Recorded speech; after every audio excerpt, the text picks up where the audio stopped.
Good morning dear students, आपका RS आनंद संस्कार public school के ऑनलाइन क्लासेस में स्वागत है। डियर स्टूडेंट्स, मैं रविंद्र तिवारी आपको ऑर्गेनिक केमिस्ट्री पढ़ाने चल रहा हूँ। ऑर्गेनिक केमिस्ट्री का आज 9वां क्लास है। डियर स्टूडेंट्स, क्लास 8 में आपको हमने बताया था, लेक्चर 8 यानी लास्ट वीडियो में हमने बताया था कि जब भी हैलोजन के साथ एल्केन की रिएक्शन कराई जाएगी तो एल्केन का मतलब यहाँ पे क्लोरीन और ब्रोमीन से बस है, तो वह किन किन कार्बन के साथ कितने कितने प्रतिशत मात्रा में जाके जुड़ेगा, अर्थात जो प्रोडक्ट बनेगा वो कौन सा प्रोडक्ट कितना प्रतिशत बनेगा, अर्थात मेजर माइनर ये सारे प्रोडक्ट्स का डिस्कस हम कर रहे थे। डियर स्टूडेंट्स, क्लोरीन का तो हमने बता दिया था। ब्रोमीन के बारे में बस इतना जान लीजिए कि ब्रोमीन जब भी रिएक्शन करेगा तो मेजर प्रोडक्ट जो उसका होगा हमेशा 3 डिग्री कार्बन वाला होगा, यानी मेजर प्रोडक्ट कौन सा होगा 3 डिग्री कार्बन वाला होगा और माइनर प्रोडक्ट हमेशा 1 डिग्री कार्बन वाला होगा। क्यों? क्योंकि 3 डिग्री कार्बन को लेकर के ब्रोमीन की जो रिएक्टिविटी है वो कितनी है 1600 टेबल आप उठाइए देखिए 1600, अर्थात कितने भी आपके कितना भी बड़ा मालिक्यूल न ले लिया जाए उसमें 1600 हाइड्रोजन तो नहीं ले सकते। यदि 1600 हाइड्रोजन वाला मालिक्यूल लिया जाएगा जिसमें प्राइमरी हाइड्रोजन 1600 हो जाए तो वह आपके NEET, JEE Mains, JEE Advance, 12th, CDS, NDA के सिलेबस से बाहर हो जाएगा। वो सब सारे के सारे आते हैं आपके एमबीबीएस वगैरह, रिसर्चेज वगैरह में, या डॉक्टरेट वगैरह एग्जाम देते हैं, या फिर आईएएस में केमिस्ट्री का जो सब्जेक्ट लेते हैं तो वहाँ पर थोड़ा बहुत डिस्कस कर दिया जाता है। तो डियर स्टूडेंट, आपका सिलेबस 1600 तक ही कंप्लीट हो जाता है, उसके ऊपर नहीं जाना होता। तो स्टूडेंट्स आप देखेंगे मैंने आपको क्या बताया कि जब भी आपका ब्रोमीन रिएक्शन करेगा, ध्यान दीजिएगा, ब्रोमीन रिएक्शन करेगा, Br2 रिएक्शन कर रहा है किसके साथ, एल्केन के साथ, किसकी उपस्थिति में, यहाँ पे लाइट जरूर लिखिएगा, लाइट H2। यहाँ पे लाइट का मतलब है फ्री रेडिकल्स, जो 11th क्लास में आपको बताया जा चुका है, इस पर हम समय ज़्यादा नहीं लेंगे आपका, क्योंकि हमें इससे भी बड़े इंपॉर्टेंट काम करना है। तब आपका 2 प्रोडक्ट यहाँ बनेगा, देखिए यहाँ पे प्राइमरी आपका यहाँ पे बन रहा है, तो यहाँ पे जो मेजर प्रोडक्ट बनेगा, जो सबसे बड़े मात्रा में जो प्रोडक्ट बनेगा, मेजर प्रोडक्ट जिसकी मात्रा सबसे अधिक होगी वो कौन सा होगा भाई, 3 डिग्री वाला होगा। मैंने आपको बताया यहाँ पे क्या हो जाएगा, 3 डिग्री वाला जो होगा हमेशा क्या होगा, मेजर होगा। तो ध्यान रखिएगा फ्रेंड्स, आपका क्या है कि जब भी आपका किसी एल्केन के साथ ब्रोमीन का रिएक्शन कराया जाएगा तो 3 डिग्री पे ब्रोमीन जाके जुड़ेगा और वह प्रोडक्ट आपका हमेशा क्या होगा, मेजर। माइनर वाले तो क्या है, देखिए इसमें सेकेंडरी कार्बन है, ये प्राइमरी है, ये प्राइमरी है, ये प्राइमरी है, तो इस प्राइमरी में और इन दोनों प्राइमरी में क्या अंतर है, क्यों? क्योंकि ये 1 डिग्री, ये आपका 3 डिग्री, ये 1 डिग्री, ये 2 डिग्री, ये 1 डिग्री, फिर वही कॉन्सेप्ट अप्लाई करेंगे, क्या 1 डिग्री, ये किससे जुड़े हुए हैं, 3 डिग्री से, तो इसका मतलब ये दोनों समान होंगे। यह 1 डिग्री किससे जुड़ा हुआ है, 2 डिग्री से, इसका मतलब इन दोनों से ये क्या होगा, अलग हो गया। 1 डिग्री का क्लासिफिकेशन हमने बताया कि 1 डिग्री कार्बन हाइड्रोजन बॉन्ड हर जगह बराबर नहीं होते, यानी समान नहीं होते। क्यों? क्योंकि वह इस बात पर निर्भर करता है कि 1 डिग्री कार्बन किस कार्बन से जुड़ा हुआ है, सेकेंडरी से जुड़ा है, प्राइमरी से जुड़ा है, या आपका टर्सरी से जुड़ा हुआ है। तो यहाँ देखिए, यहाँ दोनों प्राइमरी टर्सरी से जुड़े हुए हैं, तो इसलिए दोनों समान होंगे। दोनों का जंक्शन भी दोनों सेम कार्बन से जुड़े रहेंगे। जितने भी प्राइमरी कार्बन एटम समान डिग्री कार्बन एटम से जुड़े रहेंगे वो सब समान होंगे, असमान डिग्री कार्बन से जुड़ेंगे असमान होंगे। तो यहाँ 3 डिग्री से आपका 1 डिग्री जुड़ा हुआ, दोनों समान हो गए, ये आपका अलग हो गया। तो प्रोडक्ट आपके कितने बने, 1 2 3 4, यहाँ पर प्रोडक्ट कितने बने 4, लेकिन मेजर कौन सा होगा, 3 डिग्री आपको बनना है। तो ये चारों आपसे नहीं पूछा जाएगा, आपसे क्या पूछा जाएगा, कैसे रिएक्शन दिया जाएगा, पूछेगा इसमें मेजर प्रोडक्ट कौन सा होगा, किस प्रोडक्ट की मात्रा ज़्यादा बनेगी, प्रतिशत मात्रा ज़्यादा होगी। तो आंख बंद करके ब्रोमीन में हमेशा लिखिएगा, क्या लिखेंगे, 3 डिग्री। और सबसे माइनर की बात करेगा तो 1 डिग्री होगा, माइनर की बात करेगा तो क्या होगा, 1 डिग्री होगा। इज दैट क्लियर हुआ आपका? तो डियर स्टूडेंट्स, ये तो रहा हमारा सेलेक्टिविटी और ये ब्यूटी के हिसाब से हम कैसे कर सकते हैं। अब आपको पूरा नॉलेज हो गया। अब आपको जो प्रोडक्ट रिएक्शन का हैलोजिनेशन आप बुक खोलिएगा तो वहाँ बुक में आपको दे दिया जाता है क्या, बुक में आपको सीधे दिया जाता है 47% बन गया, तब 53% बन गया, 44% बन गया, 56% बन गया, 60% बन गया, आपका 40% बन गया। तो परसेंटेज आप समझते ही नहीं, आपको क्या दिया जाता है, टीचर भी बोल देते हैं भैया रट जाओ रट जाओ रट जाओ, तो आपको रटना नहीं है। मैंने आपको बता दिया कि वो कैसे निकालेंगे, कहाँ से आपको वो चीज़ आता है, कैसे बुक वाले लिख देते हैं, तो सारी चीज़ें मैंने बता दी, सारा कॉन्सेप्ट मैंने बता दिया। तो डियर स्टूडेंट्स, इस कॉन्सेप्ट को आप इतनी बार रिवाइज करो, इतनी बार रिवाइज करो कि आंख बंद करके जब आप सो रहे हो और सपने में भी कहीं एल्केन और आपका हैलोजन दिख जाए तो तुरंत आप सही प्रोडक्ट बना दो, तुरंत आप सही प्रोडक्ट बना दो और परसेंटेज भी बोल दो बिना बड़ा भाग किए। इतना अधिक प्रैक्टिस कर जाओ इसका, यह आपका ऑर्गेनिक केमिस्ट्री का बहुत इंपॉर्टेंट कॉन्सेप्ट था। तो इसको हम क्लोज करते हैं डियर स्टूडेंट्स, आप इसको करेंगे, इसके साथ कुछ आपके होमवर्क, इस कॉन्सेप्ट का कुछ होमवर्क है आपको हम प्रोवाइड करा देंगे, आपको आप प्रोवाइड करा देंगे, आप इसको लीजिए।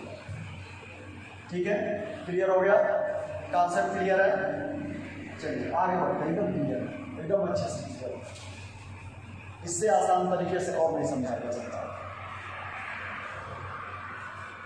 अब आगे कॉन्सेप्ट बढ़ते हैं कि अब हेलो एल्केन हम कैसे बना सकते हैं। हेलो एल्केन बनाने के बहुत सारे तरीके, हमने क्या क्या पढ़ लिया, हमने पढ़ लिया एल्कोहल से कैसे बनाएंगे, एल्केन और हैलोजन से कैसे बनाएंगे।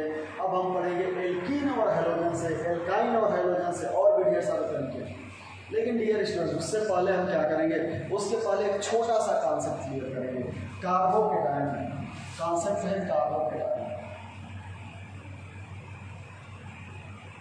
कार्बोकेटाइन,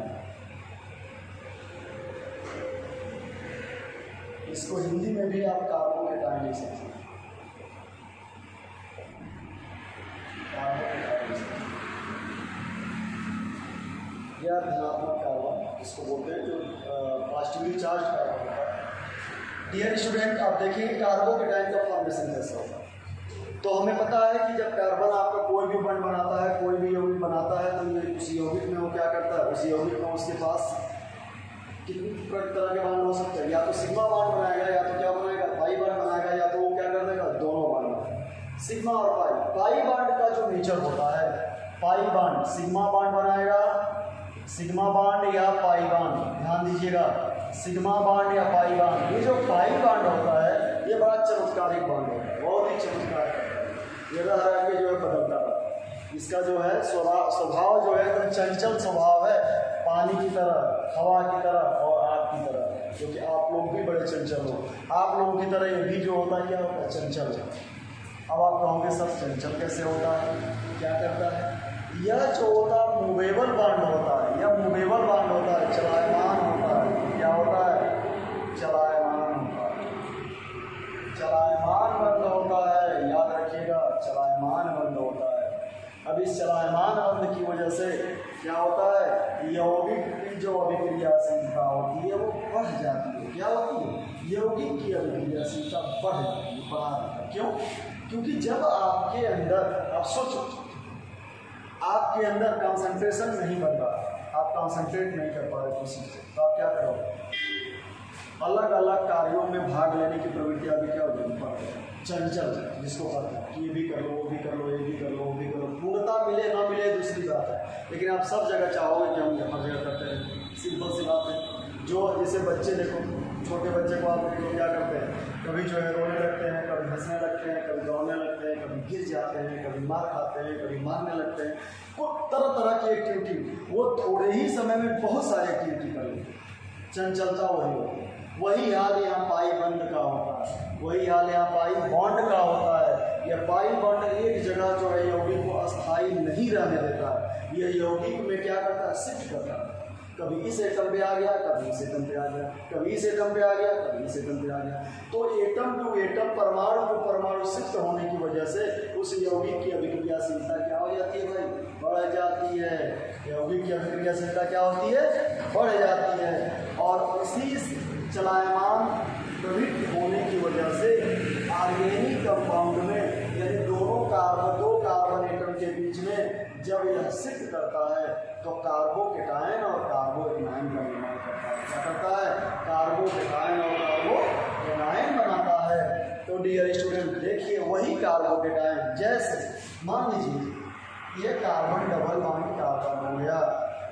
याद रखिएगा कार्बोकेटायन बनने के लिए पाई बॉन्ड का होना जरूरी है।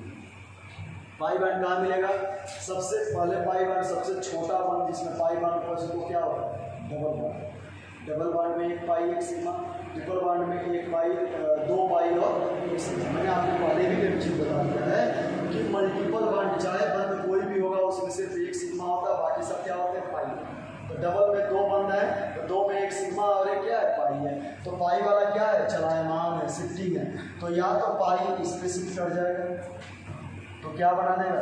जिसपे ये शिफ्ट करेगा, जिसपे ये शिफ्ट करेगा उस पर क्या आ जाएगा? नेगेटिवली चार्ज हो जाएगा। जिससे दूर हटेगा उस पर क्या हो जाएगा? Positive charge. या क्या कर जाएगा? ये इस पे शिफ्ट कर जाएगा तो क्या बन जाएगा? इस पे नेगेटिवली और इस पे क्या हो जाएगा? Positive charge. अच्छी समझ में आया? पाई बॉन्ड या तो आगे वाले कार्बन पे जाएगा या तो आप पीछे वाले कार्बन पे जाएगा, किसी एक कार्बन पे आ जाएगा। तो देख रहे हैं केटायन का मतलब क्या होता है? धनात्मक। केटायन का मतलब क्या होता है? धनात्मक। तो देखिए शिफ्ट करते हुए कार्बोकेटायन का निर्माण कर दिया। ये अब आप बोलेंगे एनायन जो लगा हुआ है सर ये कहाँ चला जाएगा? तो एनायन जो होगा वहाँ पे रिएक्टेंट में उपस्थित हाइड्रोजन के साथ जुड़ करके अपने आप को सिचुएट कर लेगा। Is that clear? अपने आप को सिचुएट कर लेगा। तो कार्बोकेटायन और कार्बोनायन इस तरह से बन गया। अब जब किसी भी यौगिक पर चार्ज हो गया, आवेश हो गया, तो वह आवेश की वजह से यौगिक की स्थिरता जो स्टेबिलिटी है वो क्या हो जाती है? डिक्रीज कर जाती है। डियर स्टूडेंट, डिक्रीज कर जाती है और डिक्रीज करने की वजह से वो अधिक अभिक्रियाशील हो जाता है। तुरंत किसी न किसी साथ अभिक्रिया करके नए सिग्मा बॉन्ड या नए पाई बॉन्ड का निर्माण करता है और नए प्रकार का यौगिक का निर्माण कर लेता है। तो यहाँ कार्बोकेटायन पाई बॉन्ड के शिफ्ट होने से बनता है। यानी आप यहाँ लिख देंगे कि कार्बो मतलब कार्बन और केटायन मतलब क्या होता है? धनात्मक आवेश। कार्बो मतलब कार्बन, केटायन मतलब क्या हुआ? धनात्मक आवेश। तो ये आप लिखेंगे पाई बंध के कार्बन परमाणु पर कार्बन परमाणु से दूर शिफ्ट होने से बनता है। शिफ्ट होने से बनता है। ध्यान दीजिएगा, शिफ्ट होने से बनता है। जैसे यहाँ पर कार्बन पाई बॉन्ड है, इससे शिफ्ट हो गया तो इससे दूर हुआ, तो जिससे दूर हुआ वो क्या बन गया? कार्बोकेटायन। ये इससे आ रहा है तो यहाँ से दूर हो रहा है, ये क्या बना? कार्बोकेटायन। तो पाई बॉन्ड आपका जिस कार्बन से दूर होगा उस कार्बन से क्या कर देगा? उस कार्बन को क्या कर देगा? कार्बोकेटायन बना देगा। यही कार्बोकेटायन आपके अभिक्रिया में भाग लेते हैं और भाग लेकर के अपना काम करते हैं। तो डियर स्टूडेंट्स, यहाँ देखेंगे कार्बोकेटायन तो बहुत सारे बन सकते हैं। जैसे कार्बन की डिग्री है कि कार्बन की डिग्री क्या क्या है कि कार्बन की degree primary carbon, secondary carbon, tertiary carbon. उसी तरह से कार्बोकेटायन भी तो प्राइमरी सेकेंडरी टर्शियरी होगा। तो आप कहोगे सर प्राइमरी सेकेंडरी टर्शियरी ये हो रहा है तो कैसे हमें पता है कि प्राइमरी सेकेंडरी टर्शियरी में कौन ज़्यादा बड़ा प्रोडक्ट बनाएगा, कौन कम बड़ा प्रोडक्ट बनाएगा? तो ये जो कार्बोकेटायन हुआ, नोट करते चलिए, ध्यान से नोट करिएगा भाई। ये जो कार्बोकेटायन हुआ, ये कार्बोकेटायन ध्यान दीजिएगा, कार्बोकेटायन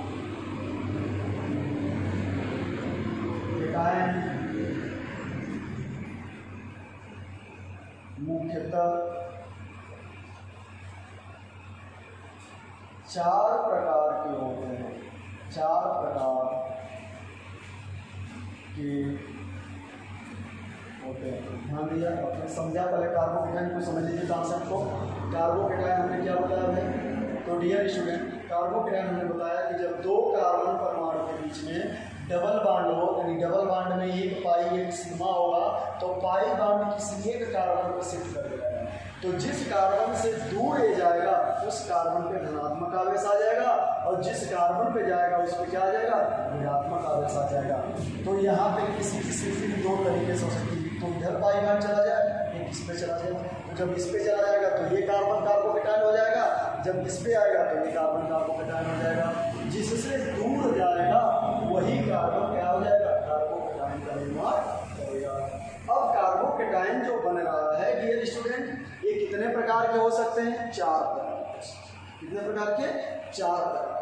और 4 प्रकार के जो कार्बोकेटायन होते हैं वह कार्बोकेटायन आपके कौन कौन से होते हैं, प्राइमरी, सेकेंडरी, टर्सरी, और सबसे छोटा जो बनता है वो होता है क्या, मिथाइल कार्बोकेटायन। क्या होता है, मिथाइल कार्बोकेटायन। तो डियर स्टूडेंट्स, अभी आपको कंफ्यूजन हो गया होगा, अरे सर तो बताए कि डबल बॉन्ड की शिफ्ट होगी, तो मिथाइल में कहाँ से डबल बॉन्ड आ जाएगा, मिथाइल में तो डबल बॉन्ड आया ही नहीं। तो हाँ, एकदम सही कंफ्यूजन है आपका, मिथाइल में डबल बॉन्ड नहीं कहीं आएगा। क्यों, क्योंकि मीथेन में तो भाई 4 हाइड्रोजन होते हैं, तो 4 हाइड्रोजन होते हैं, तो ये क्या करेंगे, तो यहाँ पे जो बॉन्ड की शिफ्टिंग होती है, यहाँ पे बॉन्ड की शिफ्टिंग ऐसे हो जाती है, ऐसे होती है। तो यच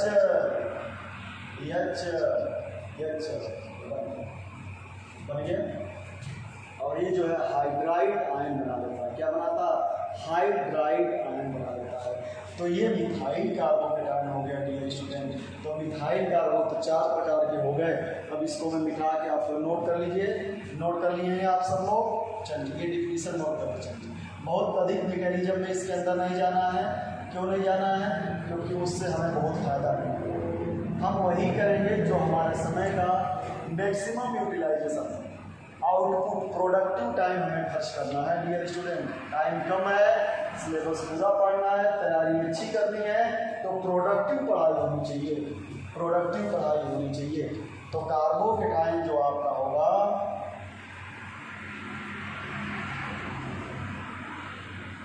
ये कितने प्रकार का हुआ, 1 डिग्री, 2 डिग्री, 3 डिग्री, और आपका मिथाइल,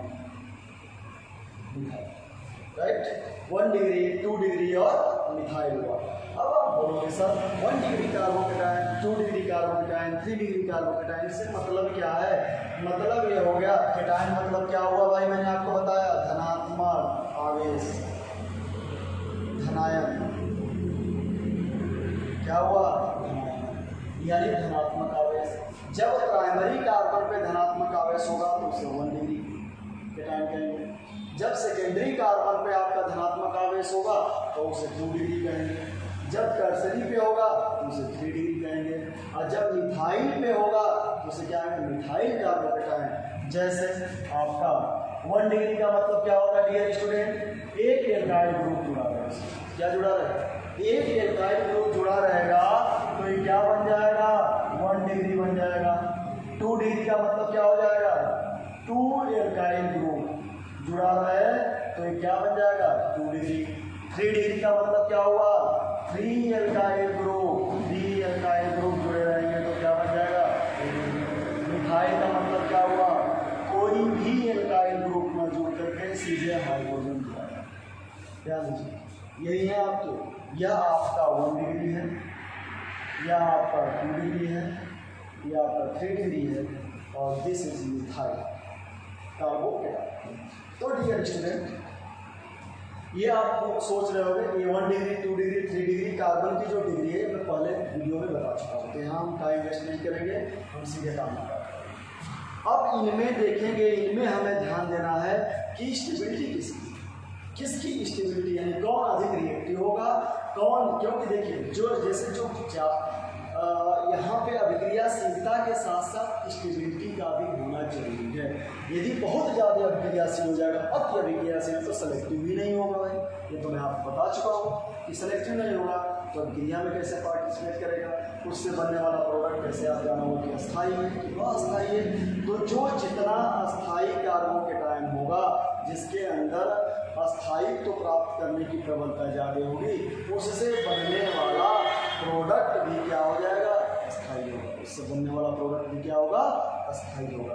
तो डियर स्टूडेंट देखिए यहाँ पे क्या है, यहाँ पे आपका जो डिग्री है, ये जो डिग्री है, डिग्री ही इनके अस्थायित्व का मानक है, डिग्री ही इनके अस्थायित्व का मानक है।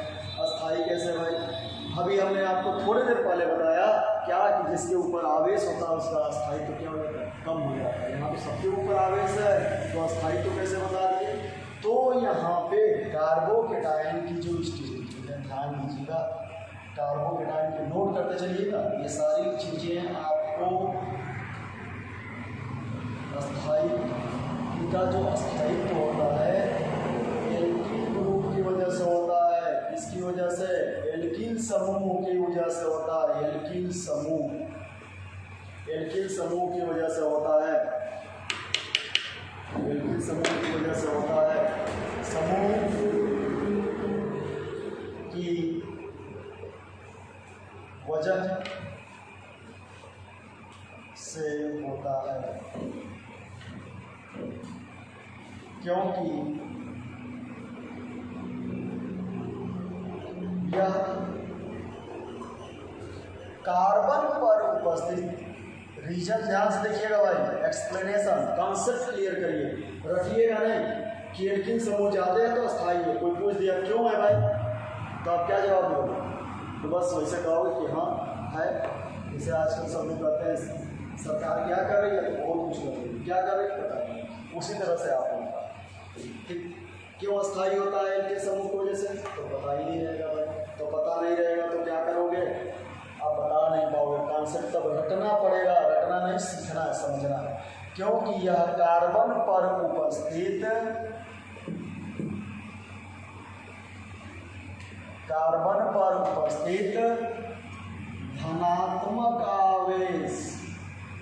धनात्मक आवेश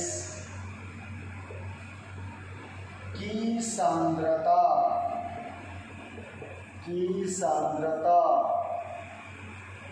को कम कर देता है। जैसे कोई व्यक्ति आपको मिला, थोड़ा सा ह्यूमरस व्यक्ति है, तो यदि आप टेंशन में है तो जैसे आपको मिलेगा तो क्या करेगा, आपको इतना हंसा देगा कि आपका टेंशन कम हो जाएगा, रिड्यूस हो जाएगा। टेंशन खत्म तो नहीं होगा, लेकिन टेंशन की चीज़ें क्या होगी, कम हो जाएगी। जब टेंशन कम हो जाएगा तो आप दूसरे किसी काम में आसानी से मन लगा पाओगे। वही हाल एल्काइल समूह का है। एल्काइल समूह क्या करता है, जैसे कार्बन के साथ जुड़ेगा तो कार्बन को उपस्थित धनात्मक आवेश की सांद्रता को क्या करता है, कम कर देता है। तो जब ये कम कर देता है तब इसके पास समय बच जाता है कि भाई अब तो हमारा आवेश का बर्डन कम हुआ, तो हम रिएक्शन के बारे में सोचें। तो रिएक्शन के बारे में सोचने का टाइम मिलता है, रिएक्शन के प्रोडक्ट बनाने का इसके पास टाइम मिलता है। इसीलिए एल्काइल समूह की उपस्थिति उसके लिए रिएक्शन में भाग लेने के लिए अनिवार्य है। क्लियर हुआ, एकदम क्लियर हुआ। इसको नोट कर लीजिए, ये रीजन नोट कर लीजिए। आपको आपके बहुत इंपॉर्टेंट है, रटना नहीं है, समझना है, बस समझते चलिए, ठीक है। इस हिसाब से आप देखो, ये जो हमने लिख दिया, इस हिसाब से आपका एल्काइल समूह जिस पे ज्यादा होगा उसका अस्थायित्व तो क्या होगा, ज्यादा होगा। देखिए बोलोगे कि सर आपने जो रीजन बताया, इस रीजन की वजह से एल्काइल समूह जिस पे ज्यादा होगा उसका अस्थायित्व ज्यादा होगा, वो अभिक्रिया में ज्यादा अच्छा प्रोडक्ट बनाएगा। और जिस पे एल्काइल समूह कम होगा उसका अस्थायित्व कम होगा, तो वो अभिक्रिया में ज़्यादा अच्छा प्रोडक्ट नहीं बना पाएगा। एकदम सही बात आप कर रहे हैं। तो आप देखिए, आप यहाँ पे देखिए सारे कार्बोकेटाइन बनाए जा चुके हैं। किसमें अभिक्रियाशीलता ज़्यादा होगी, किसके अस्थायित्व ज़्यादा होगा, यहाँ पे 3 है तो सबसे ज़्यादा इसका होगा, यहाँ पे 2 है तो इससे कम इसका होगा, यहाँ पे 1 है तो इससे भी कम होगा, यहाँ पे 1 भी नहीं है तो इसका मतलब सबसे कम। इसका मतलब क्या होगा, सबसे कम होगा। तो चीज़ क्लियर हुआ। मिटा के हम ऑर्डर लिख दें, वहाँ पे ऑर्डर लिख देते हैं। चलिए इसको नोट कर लीजिए। जो लोग नहीं नोट कर पा रहे हैं वो वीडियो को पॉज करके और नोट कर लेंगे, फिर वीडियो को प्ले करके समझेंगे। लेकिन समझना और नोट करना दोनों जरूरी है। डियर स्टूडेंट्स, मैं हर अपने लेक्चर में बताता हूँ कि organic chemistry always demand written practice like mathematics की तरह इसकी रिटेन प्रैक्टिस कंपल्सरी है। बिना रिटेन आप करेंगे तो बस वही रटने वाली जो क्लास और केमिस्ट्री की तरह जो है आपको बताया गया है उसी तरह से आपको जो है ये मिलेगा। जैसे आपको बता दिया गया बहुत सारी यहाँ पे आप इसकी प्रचलित है कि हिस्ट्री और केमिस्ट्री विषय व्यवहार शाम को बैठो सुबह को सफा, तो वो वाला काम नहीं करना है। यहाँ एक बार पढ़ो जीवन भर रहेगा, कभी सफा ही नहीं होगा। याद रखिएगा। तो यहाँ पे कार्बन हुआ, कार्बन हो गया और कार्बन के साथ R ये बना, ये सबसे अधिक स्टेबल होगा। इसके बाद CR, 2 बार R, एक H आ गया, ये उससे कम होगा। इसके बाद RCH, ये हो जाएगा। इसके बाद HCH, सबसे अधिक आपका स्टेबल होगा, सबसे कम स्टेबल मोस्ट स्टेबल, क्या मोस्ट स्टेबल। डियर स्टूडेंट्स, थोड़े बहुत तो इंग्लिश चलती है। सर्वाधिक स्तर, राइट, जिसको हम क्या बोलेंगे, लिस्ट स्टेबल। आप केमिस्ट्री पढ़ रहे हैं, साइंस पढ़ रहे हैं, तो थोड़ा बहुत तो इंग्लिश का शब्द हम प्रयोग कर ही सकते हैं, आप समझ भी सकते हैं, क्योंकि ये सब निजी शब्द हैं जो डेली यूज में आप करते हैं। सर्वाधिक कम,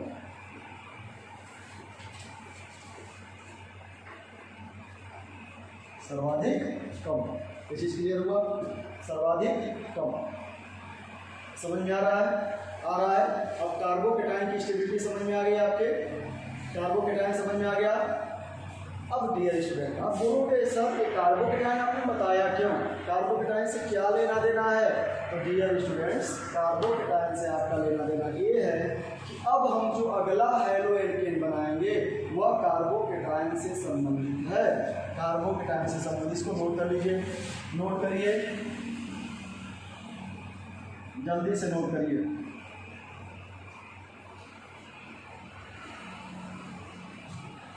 जल्दी से नोट करिए। हो गया? मिटा दें, मिटा दें, चलिए मिटा दें।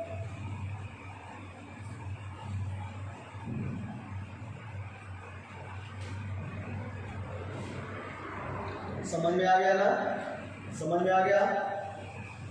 एक चीज का ध्यान रखिएगा, जब भी प्रोडक्ट बनेगा अगला, जब आपका एल्कीन के साथ हाइड्रोजन हैलाइड रिएक्शन करेगा तो जो प्रोडक्ट बनेगा वो कार्बोकेटाइन के अनुसार बनेगा। तो कार्बोकेटाइन के अनुसार बनेगा तो हम कैसे करेंगे? देखिए इसको हम मिटा रहे हैं, मिटा रहे हैं हम इसको। तो डियर स्टूडेंट, ये आपका सीक्वेंस समझ में आ गया। सीक्वेंस हमने क्यों बनाया, कैसे बनाया, ये रीजन के साथ हमने आपको स्पष्ट किया, जो आपके लिए काफ़ी बेनिफिशियल होगा। अब रटने जैसा कोई काम नहीं बन रहा होगा आप लोगों का, रटने जैसा कोई काम नहीं बन रहा होगा हमारे समझ से। रचने जैसा आपको कुछ भी नहीं करना है, याद रखिएगा।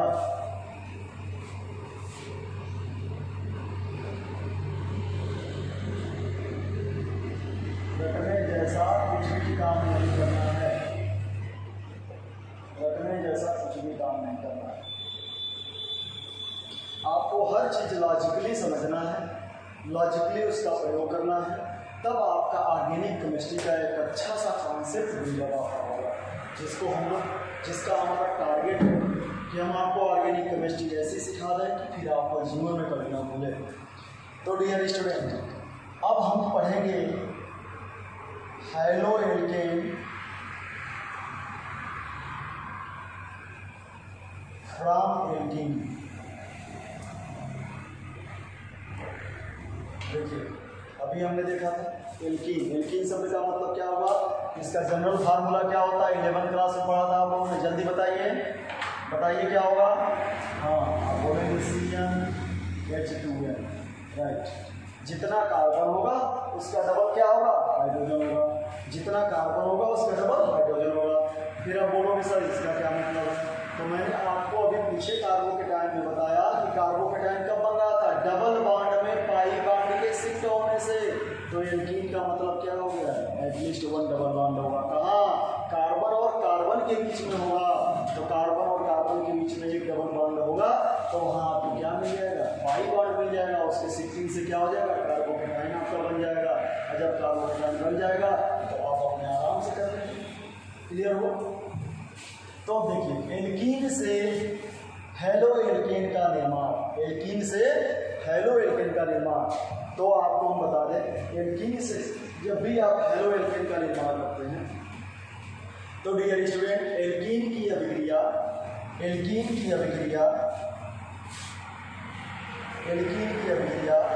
हाइड्रोजन हैलाइड से आप कराते हो। किससे कराते हो? हाइड्रोजन हैलाइड से। तो यहाँ पे क्या मिल जाता है आपको? एल्काइल हैलाइड मिल जाता है। एल्काइल हैलाइड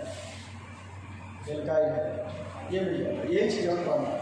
तो डियर स्टूडेंट एल्कीन जब भी हाइड्रोजन हैलाइड से अभिक्रिया करता है तो यह सबसे पहले क्या बनाएगा? टूट कर क्या बनाता है? कार्बोकेटायन बनाएगा। और यह टूट करके क्या बनाता है? यह टूट के H+ और X- में कन्वर्ट होता है। फिर ये दोनों रिएक्शन करते हैं। फिर क्या करते हैं? दोनों रिएक्शन करते हैं और क्या बनाते हैं? चार्ज नोट करिए आप कि जब भी एल्कीन हाइड्रोजन हैलाइड से रिएक्शन करता है और एल्काइल हैलाइड का निर्माण करेगा तो डायरेक्ट रिएक्शन यहाँ नहीं होता है। आप रिएक्शन में तो डायरेक्ट लिख दो। रिएक्शन से पहले एल्कीन कार्बोकेटायन में कन्वर्ट होता है। हाइड्रोजन हैलाइड जो होता है H+ और X- में कन्वर्ट होता है, यानी एक इलेक्ट्रोफाइल बनाता है, एक न्यूक्लियोफाइल बनाता है। और उसके बाद जब कार्बोकेटायन इलेक्ट्रोफाइल और न्यूक्लियोफाइल के संपर्क में आता है तो क्या बना लेता है? डियर स्टूडेंट्स अब ये कैसे होगा? कार्बोकेटायन कैसे बनेगा? ये चीज़ें हम डिस्कस कर चुके हैं। नेक्स्ट वीडियो में आपको इससे आगे हम लोग डिस्कस करेंगे कि कहाँ कब कैसे होगा। तब तक के लिए आपको धन्यवाद। Best of luck. आप रिवीजन करें। डाउट जो भी हो उसको आप कमेंट बॉक्स में या आपको नंबर प्रोवाइड कराया गया उसको आप बताएं ताकि अगली वीडियो में आपका उसको सुधार किया जाए, उसको समझाया जा सके। आपका समझना हमारे लिए ज़रूरी है, हमारा सिलेबस बढ़ाना ज़रूरी नहीं है। आप जब तक नहीं समझोगे तब तक हम आगे नहीं बढ़ेंगे। ये इसलिए आपकी नैतिक जिम्मेदारी बनती है, मॉरल ड्यूटी है कि आप इसको स्पष्ट करें कि आपको समझ में आ रहा है कि नहीं आ रहा है।